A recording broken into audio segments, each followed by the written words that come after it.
အားလုံးပဲမင်္ဂလာပါညီမကတော့လီစာဦးပါညီမက strategy first မှာ community with business management ပါတာရက်ကိုနှစ်တက်ထားတာပါမကြခင်ပါစင်ကာပူက James Cook University မှာ final year အနေနဲ့တော့တက်မဲ့ပါတာကတော့ Bachelor of Business majoring in Business Intelligence and Information System ပဲဖြစ်ပါတယ်ရှင်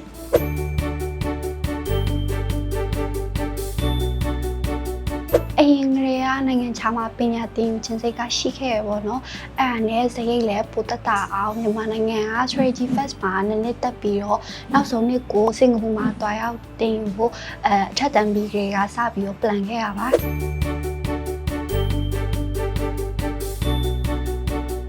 စင်ကာပူရွေးချယ်ဖြစ်တာကတော့ပညာရေးရ quality လည်းကောင်းပြီးတော့ international environment လည်းဖြစ်လို့ပါဒါအပြင်နိုင်ငံတကာအကြောင်းသားတွေနဲ့လည်းတွေ့ဆုံရမယ်ပြီးတော့သူတို့နဲ့ communicate လုပ်တဲ့အခါမှာလည်းအင်္ဂလိပ်ကိုအသုံးပြုရမှာဖြစ်တဲ့အတွက် English skill လည်းပိုတိုးတက်လာမယ်ပေါ့နော်ပြီးတော့အနာဂတ် career အတွက်လည်းအကူအညီဖြစ်မယ်လို့ယုံကြည်လို့စင်ကာပူရွေးချယ်တာဖြစ်ခဲ့တာပါဟုတ်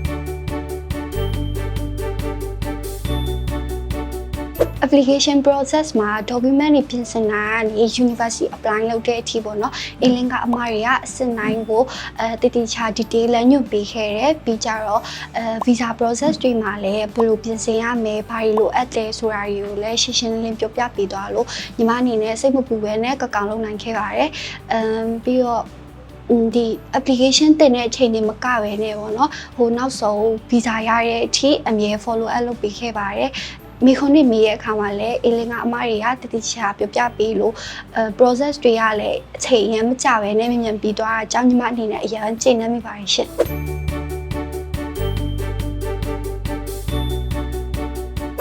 offer letter စာရတဲ့နေ့ကအရင်ပျော်ခဲ့တယ်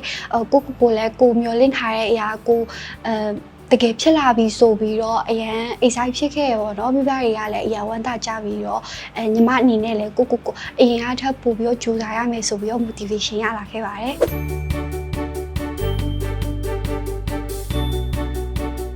နိုင်ငံခြားမှာအကြောင်းလျှောက်ရှင်တဲ့သူတွေအနေနဲ့အလင်းက strategy first ရဲ့လုပ်ငန်းခွဲတစ်ခုဖြစ်တဲ့အပြင်ကျောင်းသားတွေကိုအခမဲ့ consultation လုပ်ပေးတယ်အဲအကြောင်းမိဘတွေအနေနဲ့လည်းပို့ပြီးတော့စိတ်ချရတယ်ပေါ့နော်ပြီးတော့ process တစ်လျှောက်လုံးမှာလည်းအမြဲတမ်းတည်တည်ရှာပြပြပြီးတော့အမြဲ support လုပ်ပေးရပေါ့နော်စင်ကာပူမှာအကြောင်းလျှောက်ရှင်တဲ့သူတွေပြီးတော့နိုင်ငံခြားမှာပညာသင်ယူချင်တဲ့သူတွေအနေနဲ့ visa process မှာမတိချာမှာစိတ်ပူနေတဲ့သူတွေအတွက် elite education consultancy ကအကူအညီတစ်ခုဖြစ်လိမ့်မယ်လို့ညီမယုံကြည်ပါတယ်ရှင့်အထက်တန်းပြီးလို့မြန်မာနိုင်ငံမှာတစ်နှစ်သို့မဟုတ်နှစ်နှစ်ပညာသင်ယူပြီးတော့နောက်ဆုံးနှစ်ကိုနိုင်ငံခြားမှာပွဲယူဖို့ပညာသင်ယူချင်တဲ့သူတွေအတွက်ကြောင်းလျှောက်ဖို့ဆိုရင် elite education consultancy ကိုညီမ recommend လုပ်ချင်ပါတယ်ကျေးဇူးတင်ပါတယ်ရှင့်